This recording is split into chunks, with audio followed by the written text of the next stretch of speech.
Have you ever witnessed a single moment, a single spark that ignited an unstoppable blaze of truth? Picture this: a bustling airport lounge, a woman standing firm and dignified, and a guard whose piercing gaze and pointed questions shatter the calm of a luxury VIP setting. In that instant, the entire world is about to watch as a single act of prejudice ignites a global call for justice. Stay with me, because what you're about to hear isn't just a story. It's a testament to the power of resilience and the force of human unity. This is where one life, one voice changes everything. Ebony Reed woke up hours before dawn broke over Atlanta. Her flight was scheduled to depart Hartsfield-Jackson Atlanta International Airport at 9:00 a.m. But Ebony never arrived at an airport without a buffer of time. She used to tell herself she liked the extra margin for comfort time to grab a coffee, settle in, and scroll through emails. But lately she realized another truth. Ever since she started climbing the ladder of success, she dreaded any scenario that might cast suspicion on her right to be in those elevated spaces her hard work had earned. Ebony was a 32-year-old entrepreneur whose online media company, Reedy Media, had gained rapid traction. She had become a fixture in motivational conferences, social media marketing seminars, and women in tech panels. She was no stranger to VIP lounges thanks to her Platinum Delta Sky Miles credit card and a slew of accolades from industry leaders. It wasn't that Ebony fit the media's typical portrayal of an overnight success. Instead, she had fought her way through a labyrinth of challenges, financial, personal, and social, to stand confidently at the pinnacle of her career. On this particular morning, Ebony dressed in a sleek black blazer and matching trousers. She chose comfortable flats over stilettos, anticipating plenty of walking. She secured her coily hair in a neat updo that accentuated her high cheekbones, and she went with minimal makeup, just a touch of eyeliner and a hint of gloss. She smiled at her reflection in the mirror, repeating her silent mantra: "I belong here. I deserve to be here." Moments later, she was out the door, a roller bag trailing behind her.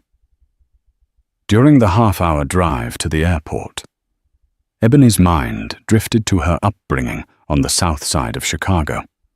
Her father, Gregory Reed, had been a respected community leader who organized youth programs to deter kids from gang violence. He raised Ebony to believe that no dream was too big and no stage too grand, but to also keep her guard up. "Eyes open, Ebony," he used to say. "In this world, we have to stay vigilant." She glanced at her phone. Her mother had sent a text filled with prayer emojis and a quick, safe travels. "We're proud of you." Ebony closed her eyes momentarily, letting the wave of affection and gratitude wash over her. She was the first in her family to graduate from a top-tier university. The path from Ebony's old neighborhood to the hush of a first-class lounge had been paved by countless hours of determination. But it was also colored by fear that at any moment someone might challenge her presence. The city of Atlanta bustled awake as she neared the airport, bright billboards and neon signs illuminating the roads. She thought about her panel appearance in Los Angeles, where she was slated to speak alongside celebrities and high-profile entrepreneurs. In typical Ebony fashion, she planned to arrive at the Delta Sky Club lounge with enough time to calmly review her talking points. She had no idea that her life was about to be torn wide open. Inside the main terminal, Ebony checked her bag, breezed through security, and followed the familiar signs to the Delta Sky Club. Her phone buzzed with text messages and calendar reminders. She smiled at the gate agents, who recognized her from her frequent travels. The lounge entrance had sleek glass doors etched with the airline's logo. Ebony approached with her membership card in hand, an annual perk of her frequent flyer status. The lounge hostess, a friendly brunette in a crisp red blazer, flashed a welcoming smile. "Good morning," the hostess said. "May I see your boarding pass and membership card, please?" Ebony handed them over. The hostess scanned them without issue and returned them with a "Thank you, Ms. Reed. Enjoy your stay." Ebony's tension eased. This was one of the few places in an airport she felt truly at ease. Soft lighting, plush seats, and a buffet spread awaited her. She found an open seat near a window overlooking the tarmac. Outside, planes were taking off into the early morning sky. Ebony leaned back and took out her phone, shooting off an email to her assistant and a quick text to her mother. Made it to the lounge, safe. "Love you," she exhaled slowly, letting the calm envelop her. She was about to set down her phone and walk to the breakfast spread when she noticed a tall man in a security uniform standing at the lounge's entrance, scanning the room. His posture was rigid, eyes narrowed. Something about his demeanor set off alarm bells. Ebony recalled her father's caution. "Stay vigilant." But she shook the thought away, reminding herself that she had every right to be here. Maybe he's just scanning for any suspicious behavior, she thought. He doesn't even see me. Yet, as Ebony rose from her seat, the guard's eyes locked onto her. Instantly, Ebony felt the weight of that gaze, a silent but resounding question. What is she doing in here? She tried to shake off the feeling, but her heart rate sped up in a telltale sign of anxious anticipation. Usually, Ebony had a gift for reading the room. She gave motivational talks about diversity and inclusion after all. But this moment felt off, as though a magnetic field was drawing tension to her. She took a slow breath, determined to stay poised. "You deserve to be here," she told herself once more. Deciding not to let the looming figure disrupt her routine, Ebony made her way to the buffet, carefully layering scrambled eggs, turkey bacon, and a slice of wheat toast onto a small plate. She poured herself a cup of black coffee. With plate and mug in hand, Ebony turned around, only to realize the security guard had followed her, matching her footsteps with an unsettling precision. He was a tall, broad-shouldered white man, with short cropped hair and an intense stare. Ebony glanced at the nameplate on his uniform, Beckett. He stood a few feet away, but close enough that Ebony could almost feel the heat of his presence. For a second, Ebony considered striking up a polite conversation, but something about his expression said he wasn't in the mood for pleasantries. She turned away and carried her breakfast to her seat, her nerves on high alert. As Ebony settled into the plush chair, she saw Beckett approach. She forced a calm smile. "Is something wrong, officer?" she asked, lifting her coffee cup to her lips to mask her growing discomfort. His response was immediate and cold. "I need to see your lounge access card." Ebony blinked. She had already shown the lounge hostess her credentials. "I've already checked in," she replied politely but firmly. "Is there a problem?" His jaw tightened. "We're conducting random checks."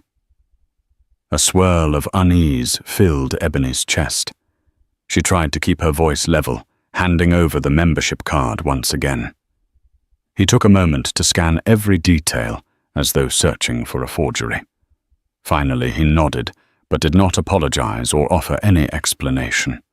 He walked away, leaving Ebony with a sour taste in her mouth and a trembling in her hands that made her set down the coffee cup. She tried to brush it off. She told herself it was routine that sometimes the lounge staff did random checks. Yet the voice at the back of her head whispered, "You know this was more than routine."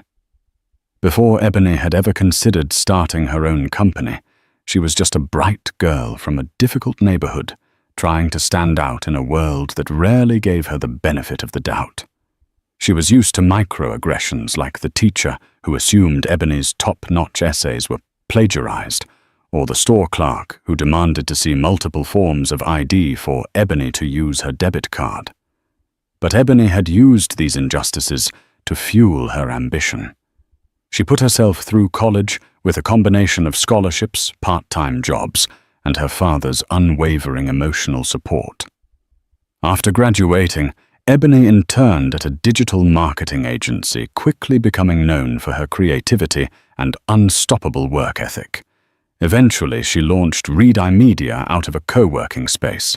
Over the next 4 years, her digital marketing tips, especially tailored for minority-owned businesses, exploded in popularity. She became a sought-after public speaker and brand ambassador, forging a path that merged tech marketing and social justice. Yet for all her success, Ebony remained acutely aware of subtle prejudices. Some might see her success as a shield, but Ebony knew it was more like a spotlight illuminating her every move. She had no illusions that her achievements exempted her from suspicion. Stay vigilant, as her father always said. 15 minutes after Beckett's departure, Ebony finished her breakfast. Deciding to stretch her legs, she stepped away from her seat to approach the lounge's panoramic windows where she could watch the planes taxiing. She was admiring a massive Boeing 767 when she heard heavy footsteps behind her. Beckett again. He cleared his throat. "Ma'am, I'd like you to come with me to the lounge reception desk," he said. The edge in his voice made Ebony's stomach lurch. She turned. "Why is there an issue with my membership or my ticket? Please just come with me," he repeated louder this time. Heads began turning. Some passengers glanced up from their smartphones and newspapers, scanning the scene with curiosity. A few eyebrows lifted in silent question, while others seemed to sense the tension. Ebony walked briskly behind Beckett, mentally replaying every possible reason for this confrontation. Had her flight been cancelled? Was there a problem with her ID? The hostess at the desk looked startled. To see them approach. "Is there a problem?" the hostess asked, her eyes darting between Ebony and Beckett. "She needs to verify her membership status and ticket," Beckett said, voice devoid of warmth. "But I already did that," the hostess replied, flipping through the computer screen. She typed Ebony's name. "Everything seems fine here." Ebony's heart pounded in her ribcage. She found her voice steadier than she felt. "Could you please explain the nature of these additional checks? If there's an official policy, I'd appreciate seeing it." Beckett's brow furrowed, as if he wasn't accustomed to being questioned. "We have a right to verify lounge access at any time," he said flatly. The hostess scrolled through Ebony's flight and membership details. Yes, Ms. Reed has a valid membership. She's also booked in first class for her flight to Los Angeles. Ebony locked eyes with the hostess. "So there's no issue, correct?" The hostess nodded. "None whatsoever." Beckett squared his shoulders, looking dissatisfied with the outcome. Ebony could feel the stares of onlookers. She wondered if they saw the fear flickering in her eyes. With no more official reason to detain her, Beckett stepped back. "You can go," he said tersely, as though Ebony had inconvenienced him. Then he turned and walked away. Ebony released a shaky breath, adrenaline coursing through her. Another wave of humiliation washed over her, mixing with indignation. Ebony returned to her seat, rummaging through her purse for her phone. She opened a text conversation with her best friend, Jade, typing quickly. "Ebony, 7:45 a.m. Something weird is going on. Lounge security singled me out, asked me for my credentials twice, making me anxious." Jade's response was swift. "Jade, 7:47 a.m. That's messed up." You okay? Need me to call you? Ebony. Considered it, but she wanted to stay composed. She typed back, Ebony 7:48 a.m. I'm okay, just disconcerting. I'll keep you posted. Trying to calm herself. Ebony took a few deep breaths. She noticed more stares from other passengers. Some seemed sympathetic, others indifferent. A middle-aged black couple seated a few chairs away gave her a look of quiet solidarity. Ebony found solace in that fleeting sense of unspoken support.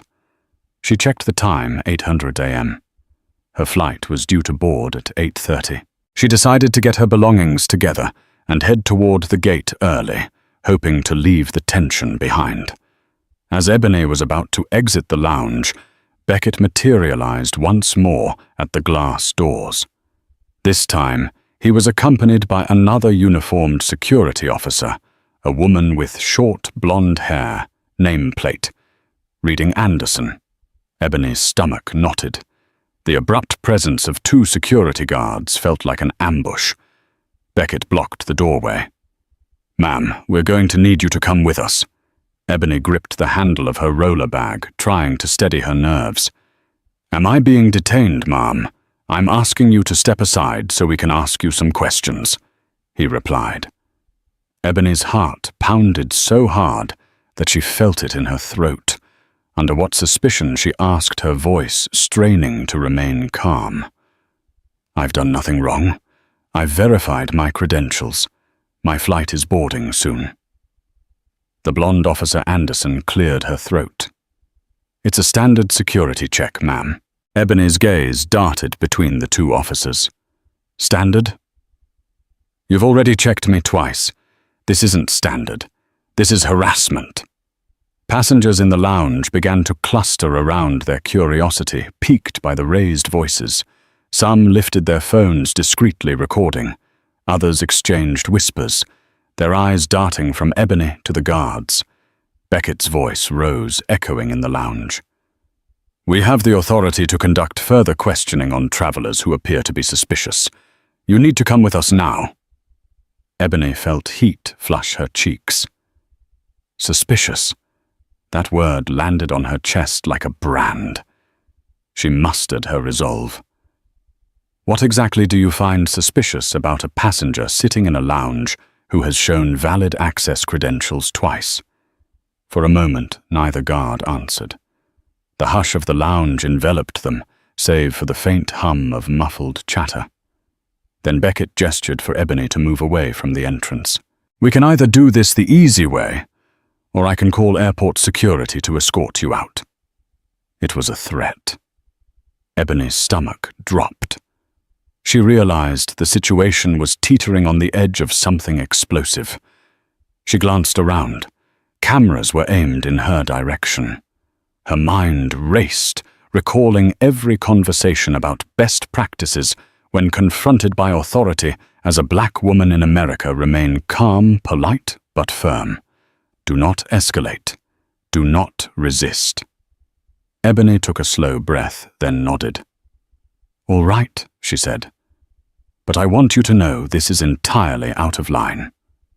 Beckett said nothing, but Ebony caught the triumphant gleam in his eyes. She followed the guards to a small, glass-enclosed side room, typically reserved for private calls or small meetings. The door closed behind them with a click. Once inside, Ebony set her bag down. The space was cramped with a small, circular table and 4 chairs. Anderson positioned herself near the door, while Beckett stood arms crossed in front of Ebony. Name, Beckett demanded. Ebony Reed. I've shown you my ID, you know that already.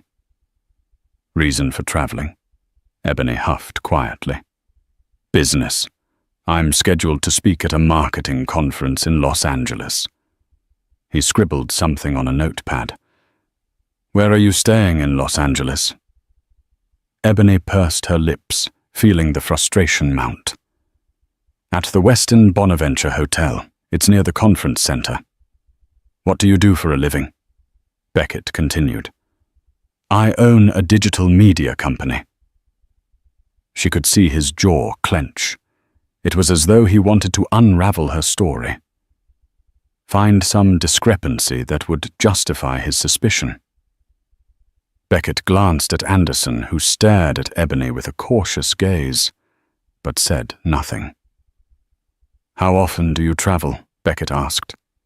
Weekly, sometimes more, Ebony replied.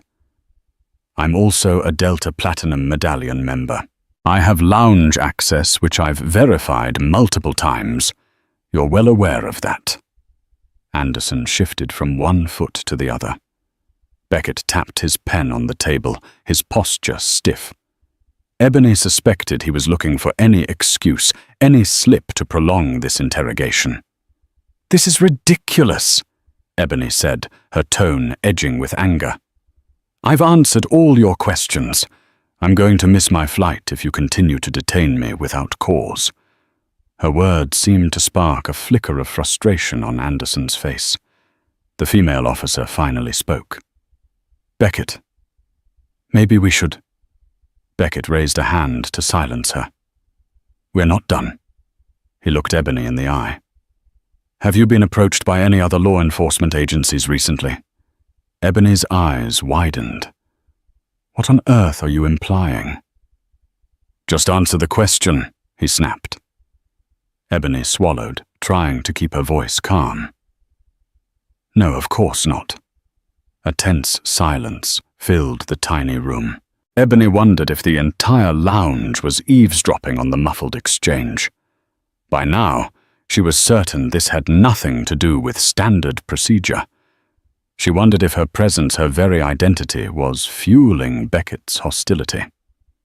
At last, Beckett tossed his pen onto the table and glared at Ebony as though she had somehow wronged him. Fine, you're free to go, he said. Anderson opened the door, relief flickering across her face. Ebony retrieved her suitcase, her pulse thudding in her ears. She looked Beckett straight in the eyes. This isn't over, she said quietly. I'll be filing a complaint. He offered a dismissive snort as if her words were inconsequential. Ebony turned on her heels and walked out into the lounge, every cell in her body buzzing with adrenaline and outrage. The lounge was now abuzz. People stared openly. Some took photos or short videos. Ebony realized that the tense standoff had not gone unnoticed. She caught the sympathetic eye of the black couple she'd noticed earlier. The woman mouthed, "Are you okay?" Ebony managed a small nod. She needed to catch her flight, but she also wanted to document what had happened. She pulled out her phone, unlocked the camera, and began recording a quick self-shot video. Her voice was shaky. My name is Ebony Reed. I'm here at the Delta Sky Club Lounge in Hartsfield, Jackson, Atlanta International Airport. This morning I was singled out and interrogated by a security guard multiple times despite having valid credentials. I was threatened with removal if I didn't comply. This is unacceptable. Just then the hostess from earlier rushed over. Ms. Reed, I'm so sorry, she whispered. I don't know why he was targeting you. Please, if there's anything we can do. Ebony ended her recording and looked at the hostess. I appreciate your concern, but I have a flight to catch, she said. I'll be filing a formal complaint. The hostess nodded apologetically. Ebony grabbed her belongings and hurried toward the concourse. Her flight was due to start boarding in minutes. She power-walked to the gate, checked in with the agent, and found her seat in first class. As she settled in, her hands still trembled. She felt a swirl of anger, humiliation, and sadness. She also felt a fierce determination rising within her. This was not going to be brushed under the rug. Before the plane took off, Ebony uploaded the video to her Instagram account, where she had nearly 2 million followers. The caption read, "Harassed for hat of flying while black." This morning at Atlanta's airport lounge, I was interrogated repeatedly, despite valid credentials. Enough is enough. This ends now. #Delta Sky Club. Within minutes, notifications started flooding in.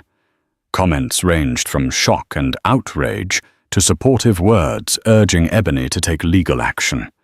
Ebony switched her phone to airplane mode and sighed, preparing for the 5-hour flight. She had no idea that by the time she landed, her life and the guard's life would be turned upside down. When Ebony's flight touched down in Los Angeles, she turned off airplane mode and was immediately bombarded by a stream of alerts. Text messages, direct messages, emails. Her phone practically vibrated off the tray table. She scrolled through notifications, eyes widening at what she saw. Her post had gone viral. Thousands of comments poured in. Prominent activists, celebrities, and politicians had shared it. The hashtags #flying, while black and #thisendnow were trending on Twitter.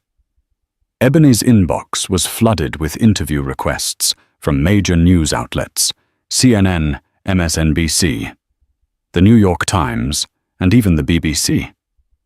As Ebony exited the plane, she felt dazed.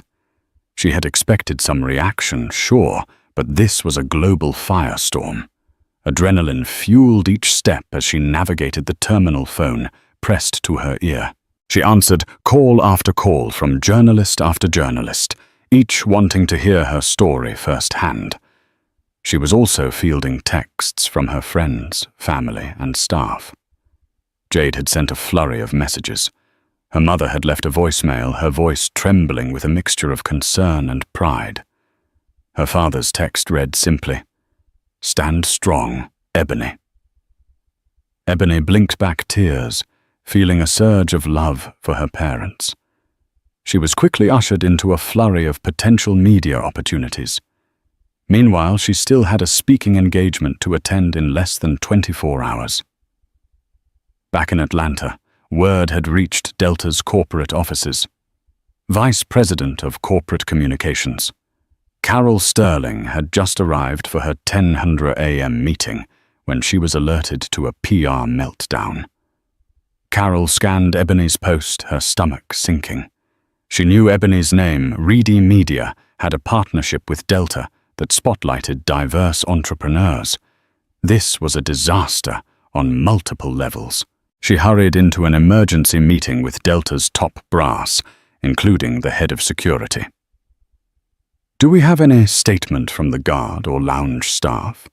Carol asked, scanning the flurry of internal emails. The head of security, Ron Patterson, frowned. "All we know is that Officer Beckett conducted repeated ID checks on Ms. Reed, claiming she looked suspicious. The lounge staff tried to intervene, but it escalated." Carol's eyes flashed with anger. "We need a full internal investigation, immediately. Also, Ebony Reed is a high-profile entrepreneur and influencer. This is going to cost us dearly if we don't handle it well. I want to see Beckett's file." Has he had complaints before? Patterson hesitated. "There was a minor incident a few months ago, but it didn't go anywhere. We're reviewing it." Carol grimaced. "We need to contain this. Draft an official apology and ensure Ebony Reed's legal team is contacted. We cannot afford to stay silent." Within the hour, Delta's official Twitter account posted a statement acknowledging the incident and promising a thorough investigation. But the post was met with a chorus of skeptical and outraged responses, many pointing out that Ebony's experience was part of a larger pattern of racial profiling at airports. By the time Ebony reached her hotel in Los Angeles, she was exhausted. Her phone was still ringing off the hook. She collapsed onto the bed, trying to collect her thoughts. Jade called, her voice trembling with emotion. "Ebony, you're everywhere. CNN wants you for a live interview. So does MSNBC. And the Today Show. What do you want to do?" Ebony's mind spun. She was scheduled to speak at the marketing conference the next day, but the media storm had overshadowed everything else. She realized that ignoring this moment would be a mistake. This was bigger than her personal inconvenience. Her experience was emblematic of a systemic issue. "Let's schedule a press conference," Ebony said, surprising even herself with the resolve in her voice. "I'll talk publicly about what happened, but I also want to highlight how often this happens to people who aren't as visible as me. Jade, can you help coordinate?" Jade's voice brightened. "Absolutely. We can hold it at the hotel conference room. I'll send out invites to all the major outlets. Let's do this right." As Ebony hung up, she stared at the ceiling, a wave of memories rushing over her. She remembered being 10 years old at a grocery store, watching in confusion as a security guard followed her and her mother, who had a baby stroller and a shopping basket. She recalled the hot flush of shame when the guard demanded to see their receipt at the exit, even though the white family ahead of them had walked out without question. She remembered how her mother's eyes filled with tears, but her mother had swallowed that pain, not wanting to upset Ebony. That memory fueled Ebony's decision to speak out, to not let this become another silent wound. She stood, squared her shoulders, and decided to use her platform for something bigger than her own vindication. The hotel conference room was packed with reporters, cameras, and microphones. Ebony hadn't expected such a large turnout, but the story had taken on a life of its own. She approached the podium, feeling a sudden rush of nerves. Jade stood nearby, giving her an encouraging nod. The cameras flashed incessantly. Ebony cleared her throat and began. "Good afternoon. My name is Ebony Reed, founder and CEO of Reed Media. Yesterday at Hartsfield-Jackson Atlanta International Airport, I was subjected to repeated questioning and harassment by a security officer who did not believe I belonged in a first-class lounge, despite my valid credentials. This incident is not isolated. It reflects a broader pattern of racial profiling that has caused countless people, especially black travelers, to feel unwelcome and unsafe in spaces they have every right to occupy. This is not just about me. It's about shining a light on systemic biases that we often ignore or downplay. I am calling for an investigation into airport security practices, better training for staff, and a clear, transparent policy on how suspicious behavior is defined. I will be taking legal steps to ensure accountability, and I encourage anyone who has experienced similar discrimination to speak out. We must do better as a society. No one should have to justify their presence in a space they've rightfully earned access to simply because of the color of their skin. Thank you." Ebony stepped back from the podium, her heart hammering. The reporters clamored with questions, microphones thrust forward. Ebony answered as best she could, reiterating her commitment to pursuing legal avenues. The press conference ended in a chorus of camera clicks and urgent voices. Ebony felt both drained and empowered. The die was cast. There was no turning back. In the days that followed, Ebony's social media exploded. Her number of followers doubled, then tripled. People from around the world shared personal stories of racial profiling at airports, hotels, shop stories that resonated with Ebony's experience. Celebrities like Viola Davis and Ava DuVernay reposted Ebony's video, praising her courage. Civil rights organizations, including the NAACP, publicly backed her. But the wave of support also triggered backlash. Trolls flooded Ebony's inbox with hateful messages accusing her of playing the race card. A few threatened violence. Ebony tried to steel herself against the negativity, reminding herself of the thousands of messages of solidarity. Meanwhile, Delta's leadership scrambled to contain the fallout. They suspended Officer Beckett pending investigation. Official apologies were issued, but Ebony's supporters demanded deeper reforms. While Ebony's story garnered international attention, the man at the center of the controversy, Officer Beckett, found himself thrust under an unwelcome spotlight.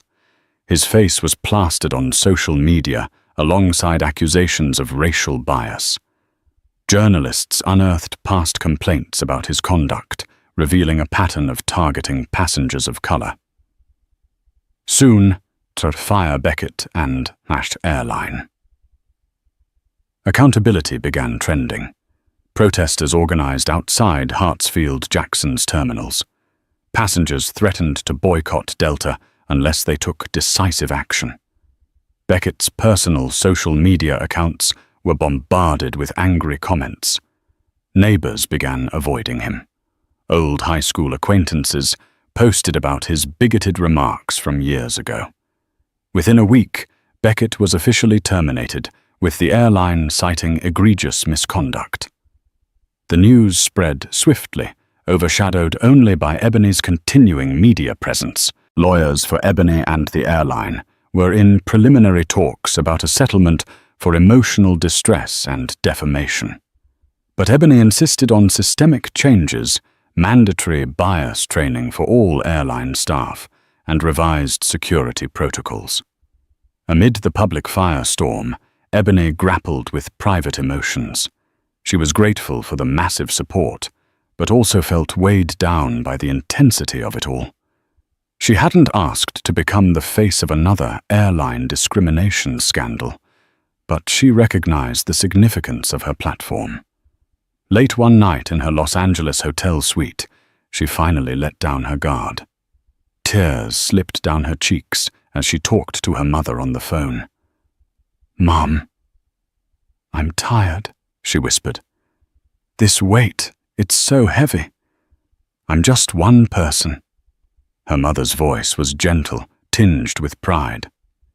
"Baby, sometimes it only takes one person to shift the conversation.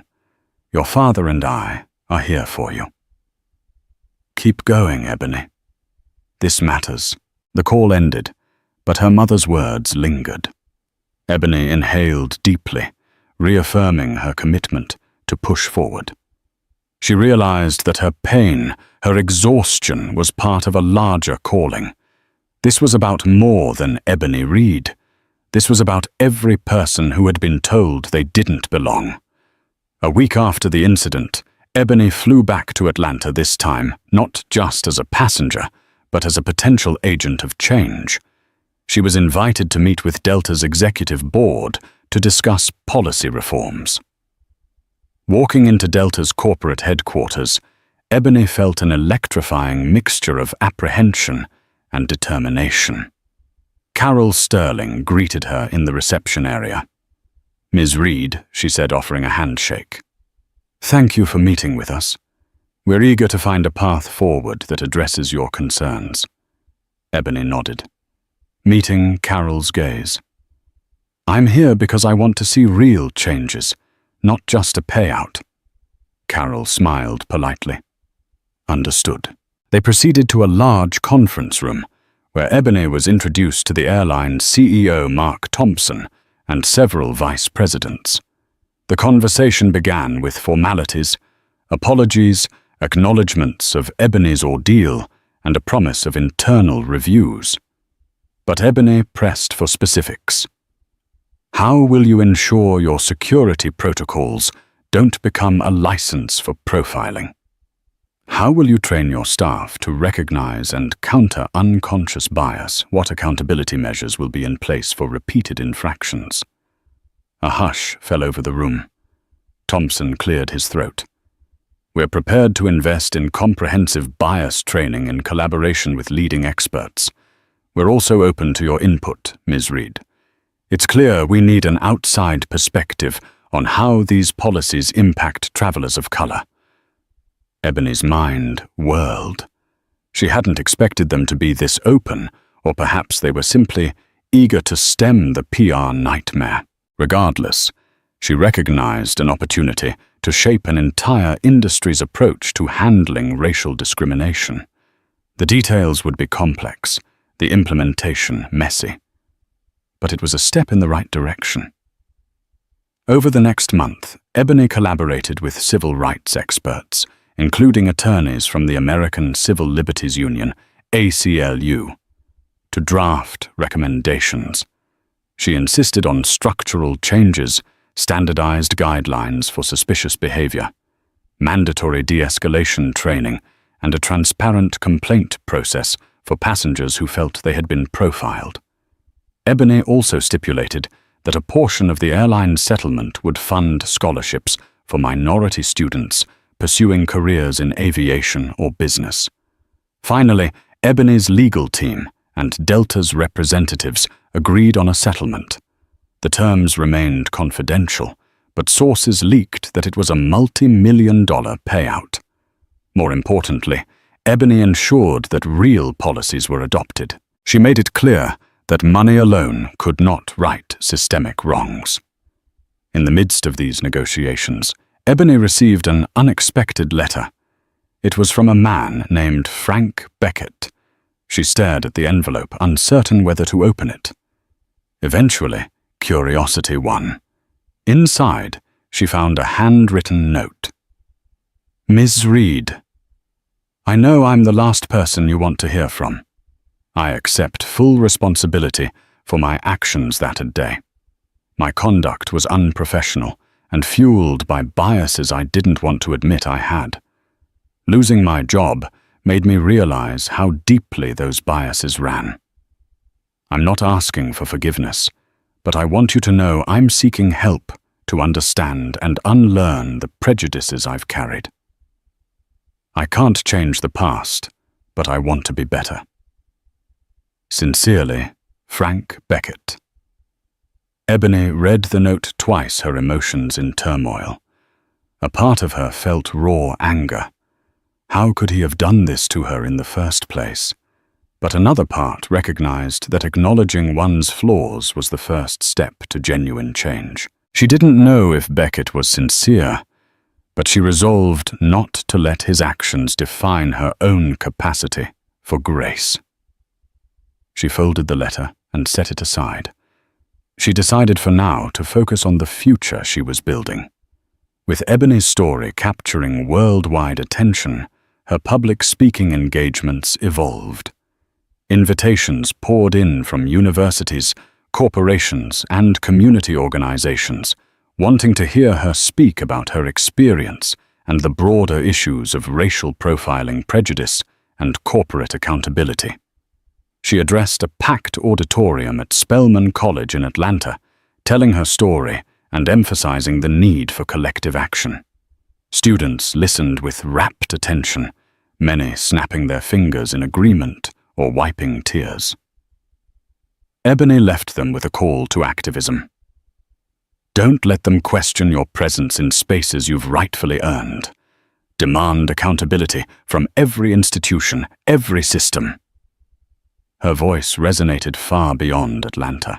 Ebony was featured on CNN's Black in America segment, highlighting her role in fostering systemic reform. She also appeared on Good Morning America, where she spoke candidly about the emotional toll of the incident, her legal battle, and her hope that change was possible.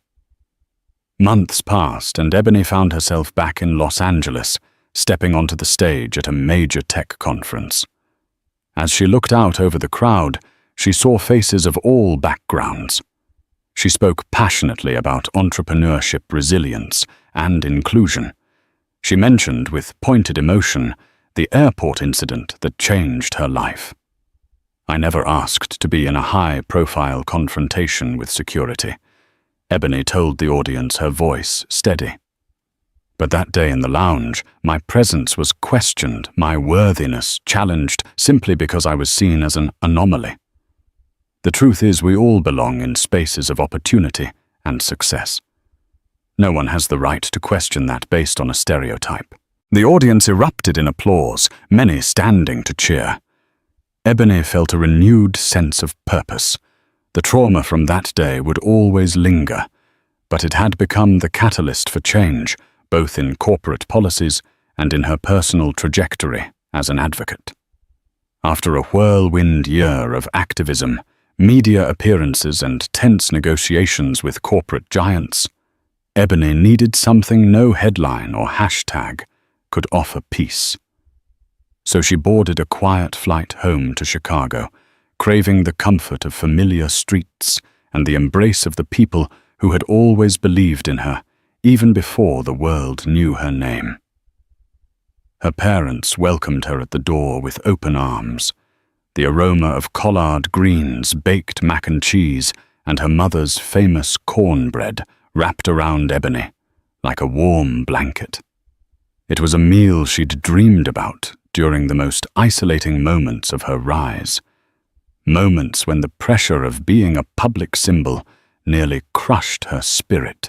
That evening they gathered around the dining table, laughter bouncing off the walls as they swapped memories and clinked glasses of sweet tea. Her father Gregory, who had grown quieter in recent years, suddenly reached across the table and placed his weathered hand over hers. "I always told you to keep your eyes open," he said, his voice thick with emotion. "But I never imagined how bright your light would shine." Ebony blinked back tears, nodding. "I just did what was necessary, Dad. I didn't want to, but someone had to. I hope it makes things easier for the next generation." Her mother leaned in. "You didn't just make it easier, baby. You made it undeniable." Later that night, Ebony slipped on a hoodie and took a walk through the old neighborhood.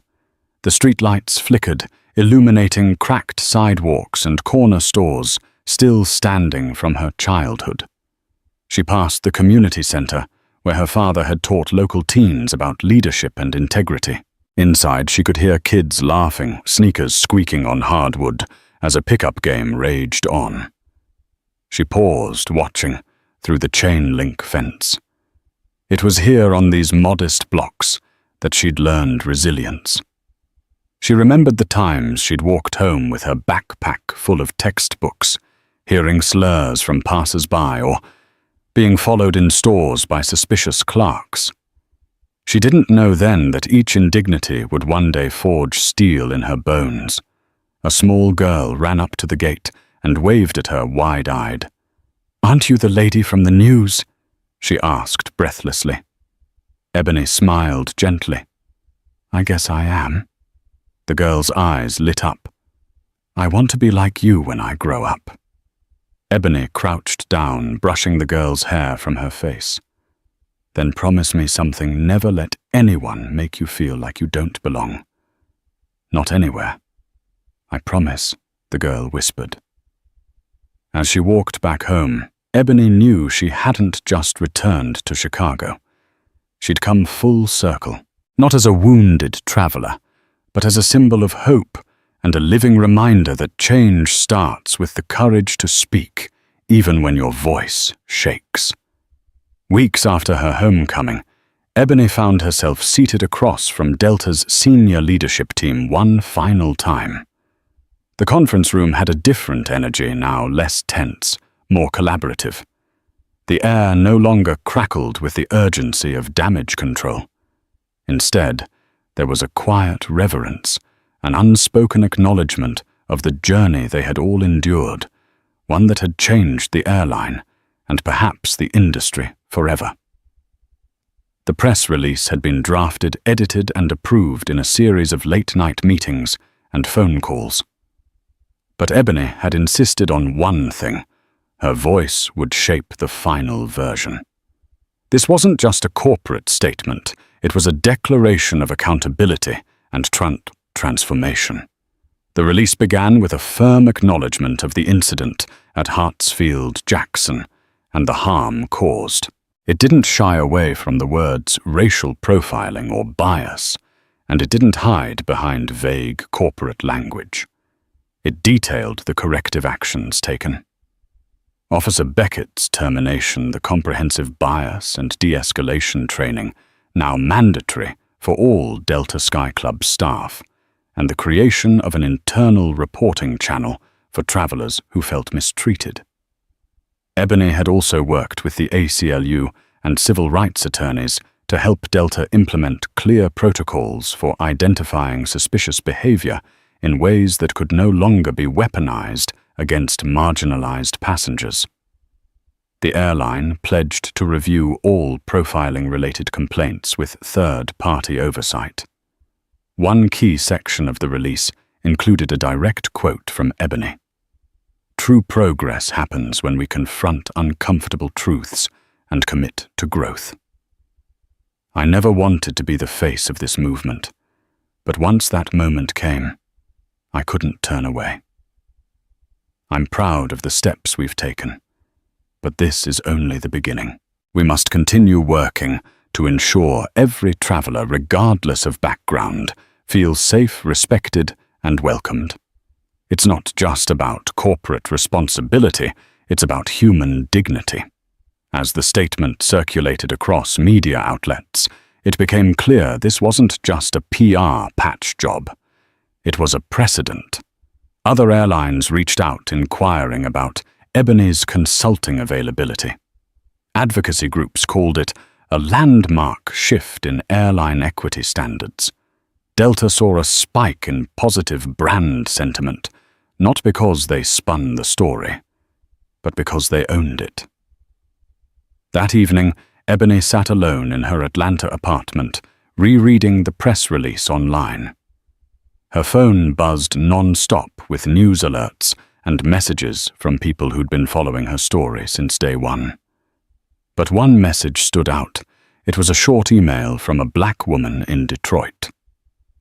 "I was denied lounge access last year, humiliated in front of my kids. I stayed quiet. But you didn't. Thank you, Ms. Reed. You spoke for all of us." Ebony exhaled a slow, full breath. Change was never simple, but it was real, and it had begun. 6 months after that morning in the VIP lounge, Ebony Reed sat in a sun-drenched corner office at Reedy Media's new headquarters in downtown Atlanta. The view from the 35th floor stretched across the city, where the glass and steel skyline shimmered against a pale blue sky. Floor-to-ceiling windows allowed sunlight to pour in, casting golden light on the shelves, lined with awards-framed press clippings and photographs from Ebony's whirlwind year of advocacy and transformation. She swiveled in her chair slowly, her fingers tracing the edge of a photo on her desk. One of her at Spelman College, surrounded by young women who had waited in line just to thank her for her courage. Behind her, a glass case displayed the Reedy Media mission, etched in brass, powering change through stories. Her calendar was filled with back-to-back consultations. Law firms, universities, airlines, and global corporations now sought her insight on equity training and policy reform. What had begun as a traumatic encounter had blossomed into an unplanned second career activism through action justice through strategy. Her assistant tapped on the door. Another international request just came in from a major airline in Switzerland. They want to hire you to help audit their security policies. Ebony raised an eyebrow. Switzerland? Her assistant nodded, grinning. Looks like your name's traveling faster than any plane. Ebony chuckled, then gave a nod. Let's set up a call. But not today. The assistant understood. Today wasn't for business. Once alone again, Ebony turned back to her laptop. She pulled up a draft of her upcoming TED Talk speech. The theme was the power of being seen. Her fingers hovered over the keyboard for a long moment before she began typing. As she wrote, her mind drifted not to the confrontation with Beckett, but to the aftermath. She thought of the thousands of messages she'd received, each one its own quiet story of pain, injustice, or gratitude. She remembered the woman from Detroit who thanked her for speaking out. The little girl in her Chicago neighborhood who said she wanted to grow up to be just like Miss Reed.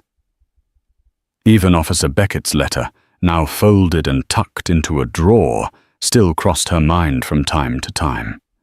She had never written back. Maybe she never would. But she hadn't thrown it away either. What she had come to understand was this: the impact of what happened to her extended far beyond one airport, one airline, or one Instagram video. It had cracked open a conversation. It had forced institutions to confront what they had long ignored. And it had placed Ebony Reed in a rare position, one where her voice, once questioned in a lounge she had every right to be in, now echoed in boardrooms and global forums. Her phone buzzed a notification from her Instagram. She glanced at the screen. Another post had gone viral. A video of a black father holding his baby while explaining why Ebony's story taught him to never accept silence in the face of discrimination. Ebony tapped the heart. Icon smiled and whispered, "Keep going." She turned back to her laptop. The cursor blinked, waiting, and she began to write again. Because her story wasn't over. It was just the beginning of something even bigger. In the end, Ebony's story proves that a single moment can spark a revolution in how we treat one another, whether in an upscale lounge or everyday life. Her perseverance in the face of racial profiling led to changes that will protect countless travelers, opening our eyes to the importance of standing up when it matters most. It reminds us that justice starts with small actions like hitting record, demanding answers, and refusing to be silenced. If this story moved you, then join us in shining a brighter light on the issues that matter. Share this video to continue the conversation and encourage others to stand up against discrimination in all its forms. Drop a comment with your thoughts or a similar experience, because your voice matters. And don't forget to hit that like button and subscribe for more content that challenges norms and inspires change. Together we can make a difference.